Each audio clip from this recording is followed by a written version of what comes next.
보신 대로 법원은 이 남성의 구속영장을 기각했습니다. 적절한 판단이었는지 살펴보겠습니다. 사회부 오지혜 기자 나와 있습니다. 어서 오세요. 예. 법원의 판단부터 한번 봐야 될 것 같은데 영장을 기각한 이유 뭐라고 밝히나요? 네, 일단 리포트 속 CCTV 이 화면도 보신 것처럼 이 남성이 같은 아파트 주민의 흉기까지 들고 있었고 상대가 미성년자였다는 점에서 조금 이번 판단이 의아한 게 사실입니다. 법원의 영장 기각 사유서 내용을 정확히 좀 더 따져봐야겠지만 법원은 재범과 도주 우려가 없고 피해자에 대한 위해 우려도 없다고 밝혔습니다.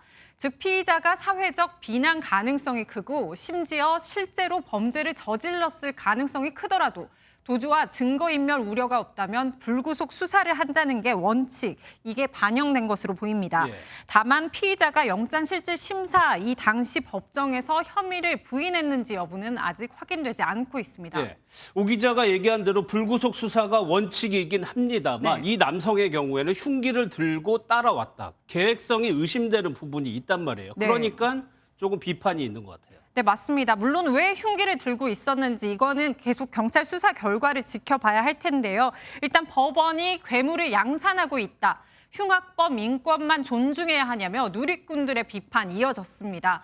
당장 피해자 가족은 한 언론과의 인터뷰에서 대한민국 법이 이게 맞는지 모르겠다며 울분을 터뜨린 것으로 전해졌습니다. 또 저희 취재진이 오늘 해당 아파트 주민들을 만나봤는데 불안과 공포를 호소했고요.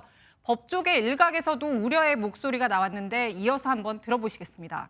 손주딸이 둘인데 그 할머니가 어떻게 벌벌벌 떠는 거예요. 아는 사람들은 다 그렇게 겁나고. 이 사람이 어떤 사람이길래 그렇게 안정적이라고 봐서 재범의 위험성이 없다라는 이유로 좀 단정 짓고 이렇게 사실상 면책을 했는지는 이게 피해자의 상황을 좀 헤아린다면 영장을 과연 기각했을까 이런 좀 의구심이 나와서 많은 분들 같은 아파트 주민이기 때문에 아파트 주민들이 더 불안해할 것 같아요. 그런데 이 남성이 저지르려고 했던 범죄를 좀 설명을 해야 될 것 같아요. 네, 형법 한번 찾아봤는데요. 예. 19세 미만 아동을 폭행이나 협박해 약취, 유인해서 납치를 하면 10년 이하의 징역에 처합니다.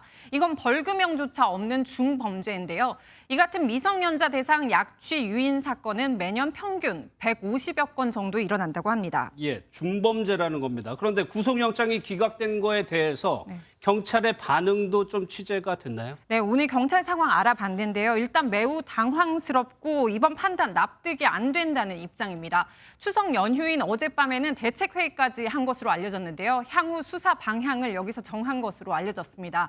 경찰에 따르면 이 피의자가 범행 2시간 만에 긴급 체포되지 않았습니까? 자신의 차 안에 숨어 있었는데 이게 도주 아니냐, 또 같은 아파트 주민에게 흉기로 위협한 증거도 있지 않냐 이러면서 죄질이 나쁘다고 명확히 했습니다. 경찰은 보강 수사를 통해 구속영장을 재신청할 것으로 알려졌습니다. 예, 신변이 구속이 안 됐기 때문에 피해자가 걱정인데 신변보호는 이루어지고 있는지 또 이 피의자는 또 뭐라고 변명을 하고 있습니까? 네, 먼저 피해자 상황 임시 조치 경찰이 충분히 취해 놓은 상태입니다. 피의자를 상대로 성범죄 정황은 발견되지 않았기 때문에 임시 조치를 취한 상태인데요. 피해자에게 신변 보호용 위치 추적 장치, 그러니까 스마트워치를 지급했고요. 혹시나 보복 또 재범 우려가 있다고 판단한 것으로 보입니다. 또 해당 아파트에 대한 순찰을 강화한 상황인데요.